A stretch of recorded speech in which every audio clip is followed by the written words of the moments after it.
Yeah, so what I was saying here on this new episode of The Corner was to my friend here, Joshua from South Africa. What about RFID chips, huh? What do you believe in that or think about that? I believe that really there could be a lot of usefulness and that there really should be actually something that could be very useful to implement. But I don't think it ever will be because it's so much fear regarding the unknown in this topic specifically. Yeah. So you don't believe that we will like ever, for instance, see that we will we will be completely rid of passports or physical ID, and that we will just get a chip inserted. There's there's too many people that have got the idea that there's such a thing as evil and the mark of the devil and all that sort of rubbish. Yeah, but I'm like thinking it would I just think like it'll happen maybe, but not in a long while. it Not would till the whole idea that this thing's such a terrible idea will be rid of. it would just tremendously lift the pressure on airports and border crossings, with that you wouldn't have to like show your passport, you wouldn't even have to be stopped if you could just be scanned on passing. And Like I then said, I mean, yeah. as much the fear is sometimes overwhelms the things that are practical and sensible. Yeah. So you but I mean, still. look at this whole thing with 5G, for example. How many people have got such a now absurd, irrational distrust of 5G? Yeah, but 5G isn't anything evil. It is just Yes, more but people access. have got some weirdly distrust of and Okay, like what? fear Like of it. Like people how? are saying it spreads corona and it's a Chinese weapon of mass destruction and all that rubbish. Wow, really? The weapon of mass destruction, 5G. Yeah, Uh, look up some of the hoaxes around 5G or some of the conspiracy theories. It is insane. yeah, we'll do that while we're talking. Like really? Like hoax 5G.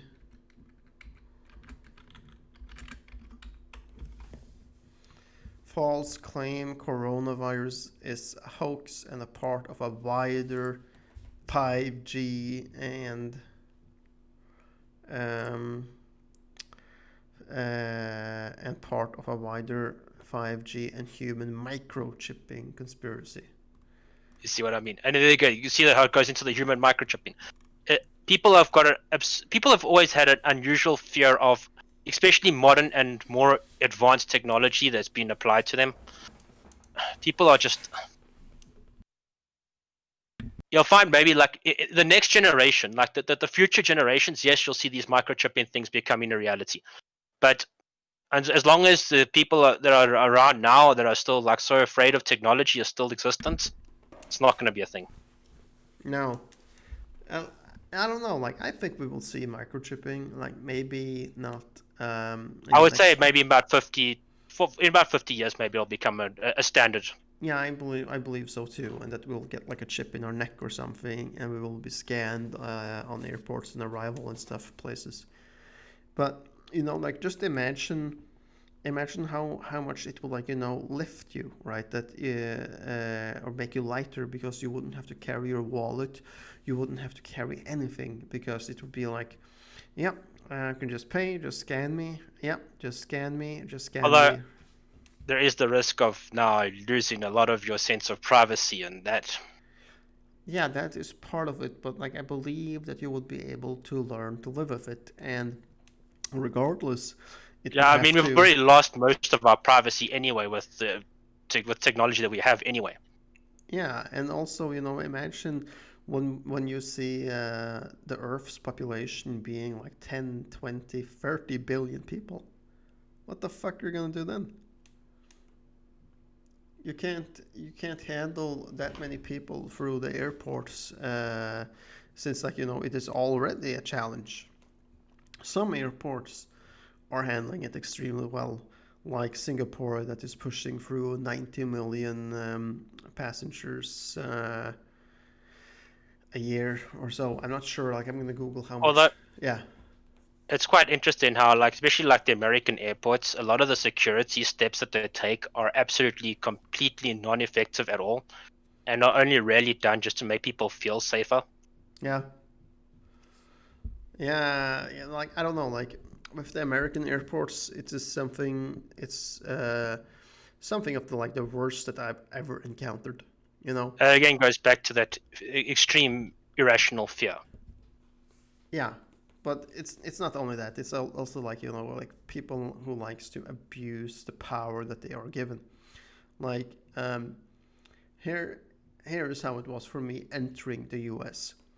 You're getting met by some airport security woman or something, and you're just led through like cattle, like U.S. citizens to the left of the yellow line, and everybody else to the right. Yeah, again, goes back to the fascism that is found now and recently in America. Yeah, The anti anything that is not what they view as American. and and then you're like led through this, and if you're really unlucky, they will point at you and be like, you, hey, you there. And then you will just be led into an interrogation room where you have to answer why you are And there. if you have dark skin and a long beard, you will be Yeah, led into a room. yeah, definitely. And how long you're going to be there, and who you're going to stay at, and why again you're there, and so on, right? And they will look for indiscrepancies in your story, right? So like that was like how it was to enter the U.S. and to leave it was also just as bad as. Then it was again met by some power hungry dude wanting you to take off your shoes, walking through some metal scanning machine 3 times, and so on, right? Like, Yeah, so how much of that is just people that really enjoy the power, and how much of it is just an absurd amount of fear and just a general hatred towards anything that's not hatred and distrust of anything that's not seen as their ideal of what is American. yeah, for sure. But imagine then, like, back to what we were talking about. How much easier wouldn't this process be with an RFID chip in your skin? You just walk right past. Wouldn't matter if you're American or European or South African, as you know that your visa would already be uploaded. It will just pop up when you were like scanned on like some automatic pass walking through a checkpoint on the airport, and you would Thing be is, fine. those same trends that are found that are done in that way like example in American airports will still be the same. They'll see now that you're got an Islam chip, Yeah, and you're now going to go through the same process. I'm not sure. Like I Those, think remember, those chips can't show intentions for one thing, and I secondly, I mean, again, you're going now against what they want to believe. They want to believe that an Islam guy is going to be a terrorist. I think that still like that this will all level out in the future because Eventually, but so long as there are people that are trying to fester it and make it more and use it to their advantage politically, it's not going to be easily done. no, no, for sure not. But it will still like vanish eventually. And I've also read that eventually we will actually all have a coffee brown like skin. You know? Hmm. Yeah, I also believe that eventually everyone's going to be of the same race, speaking the same language. Yeah, because we will get the centralized government at some point, and we will all be coffee brown unless we get like some Because, colonies going on Mars or the moon or whatever, and when we have like some kind of minority of white Caucasians and but so African. long as there are these nationalists around, that kind of dream is not going to happen. No, no, I don't think so either. I'm yet to see like if Musk will actually succeed in his plan to make a colony on Mars. Like personally, I don't believe that it will happen. I believe it will happen, but whether it'll happen at what the time, if it's going to happen in his timeline that he's believing, I'm not so sure, but it's definitely going to happen. The technology is there. The technology is there. Yeah, but still, you need investors, and projects like that like requires a massive amount of money. I don't even think that But billions of that's dollars can do it. that's the thing that Musk has got going for him, is that he's also very skilled at building up those investments and channeling his wealth into it. That's true, but I still don't believe it will be enough because I don't even think that hundreds of billions of dollars will make it possible to go to Mars and build a colony and more so build a sustainable colony. I think you're talking trillions of dollars in order to make it happen. Yeah. And there is yet a country in the world that makes trillions of dollars, and far less any people that has trillions of dollars Look, in I their mean, account. there is historical precedent for it. Yeah, Consider, for example, the Dutch East India Company, which in the height of its existence was worth more than the entire Fortune 500 combined. yeah. So it has happened before that we like have all this. That it has been like that wealth in companies before, but still, man, to think that that's going to happen again, I don't know, man. I don't know. Seems kind of far fetched. And I don't think that he will gain it alone by Tesla and SpaceX. So he is dependent on investors, and Yeah, investors are dependent on one but thing. They are only thinking, when will I see a ROI? When will I see a return on my investment? well, the thing is, what he's doing is just channeling other companies. Tesla is not, and SpaceX is not going to be the last of his investment of his industries. No, I'm not so sure, man. I'm not so sure. And I mean, like, yes, it's the first privatized commercial space company, right? And So, the only company that is close to make a commercial space company is Virgin Air, Richard Branson.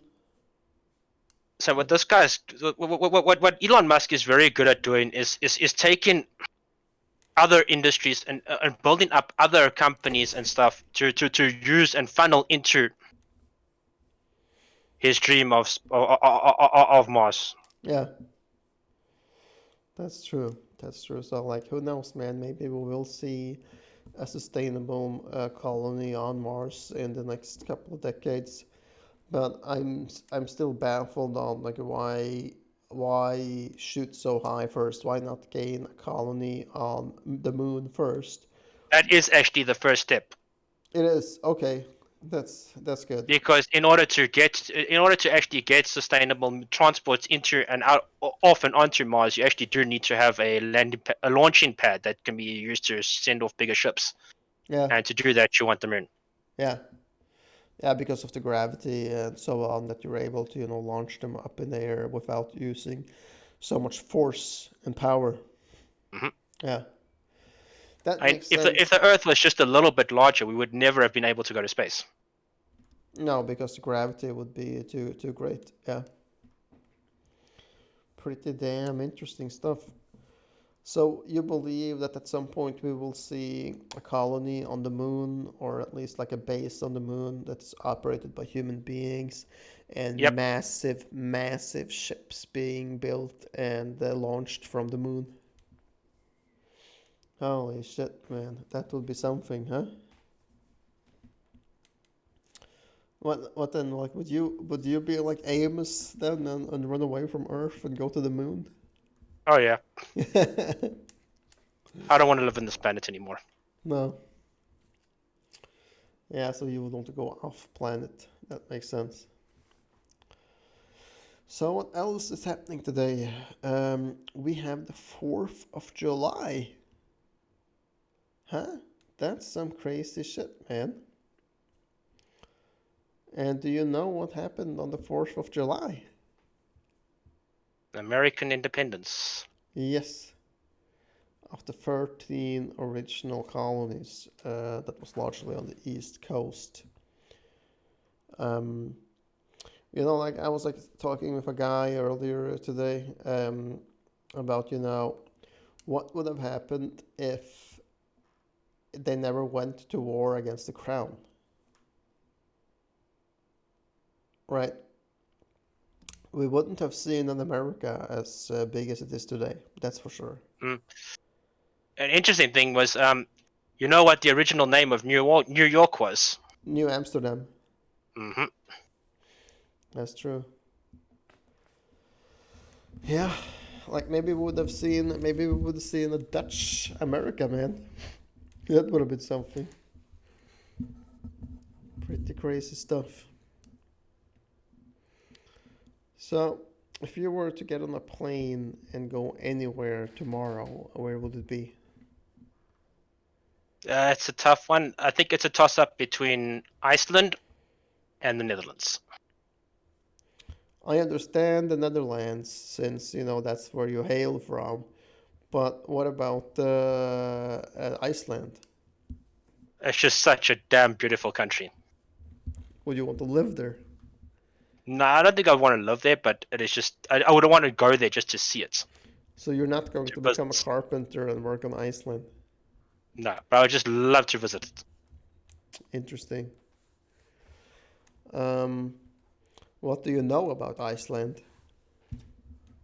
Uh, I I know it was originally a Danish, was it Danish? I think Norwegian or something colony. Yeah, it was where Vikings were sent in exile, Mm. Oh, okay. right? You know, if they had done something, some bad shit in Scandinavia, and they were deemed, you know, not killable, or you're not going to get killed, but you're going to get banished, and we banish you to Iceland. So kind of like the Australia of Europe, man, where we sent prisoners to some damn island, and then that's what happened. And also, this is apparently like why the Icelandic language is the language that is closest to the Norse language, that the Vikings were speaking, since that prevailed through all that time, by that they were Just isolated. pause for a second. Yep, I can pause for a second.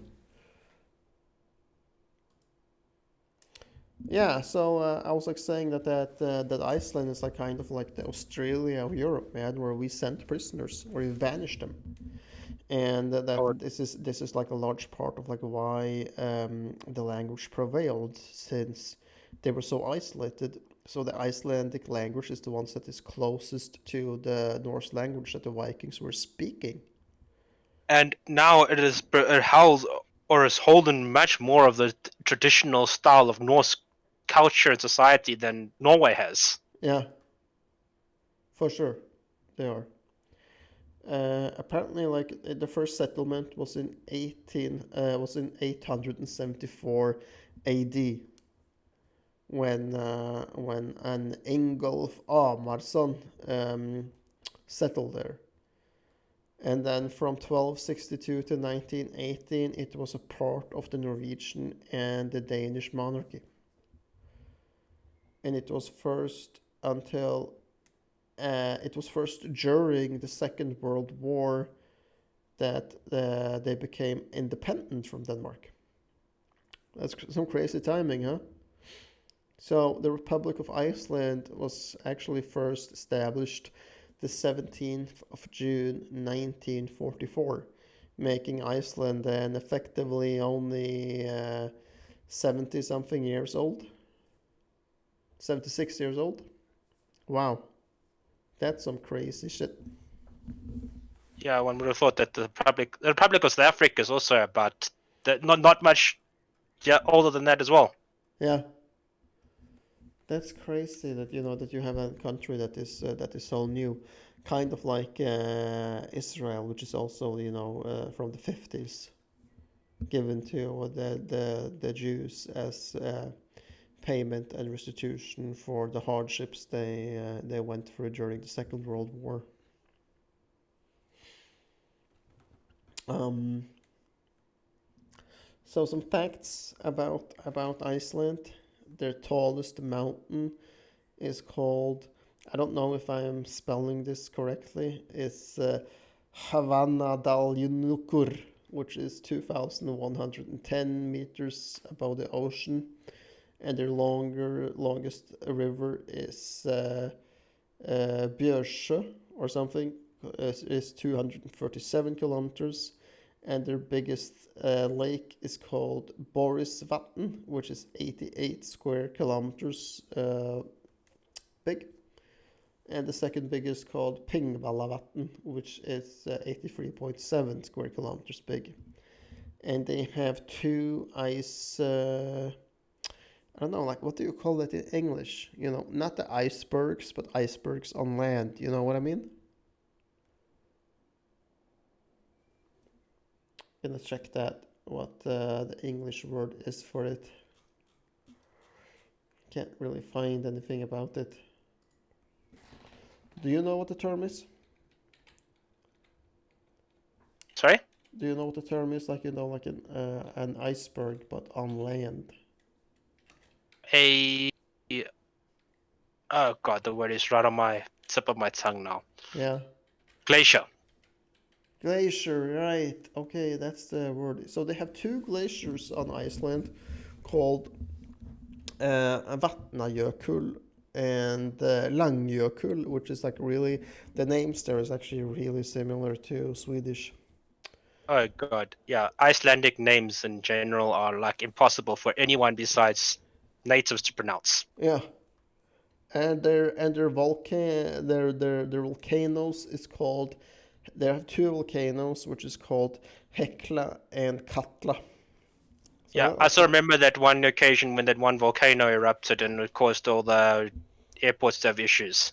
And now the news reporters had such a fun time trying to pronounce it. Oh man, that was some crazy stuff when that erupted and the air travel was grounded because of it. But on the topic of glaciers, here's an interesting point. There's actually evidence of glacial-based erosion in South Africa. Really? Hmm. Interesting. Highly Like goes interesting. back into like the really old times when all the continents were differently located and everything. Yeah. Um. So you know, what else do you have on your mind today, man? We didn't really prep. Dust. Best dust. There's lots of dust in my mind. Lots of dust in your mind. Yeah. Like I don't know, man. Like I don't know what kind of like further topics that we should discuss. We've already been at it for nearly 22 minutes, and you're telling me that my voice sounds fine, and there's no lag in it, and there's no lag in your voice either. So that's just completely perfectly perfect. And 20 minutes is the ideal time for a YouTube video. Yeah, okay, man. Then I guess we will cut it there at 23 minutes. And I will say thank you, Joshua, for stopping by. It's a pleasure.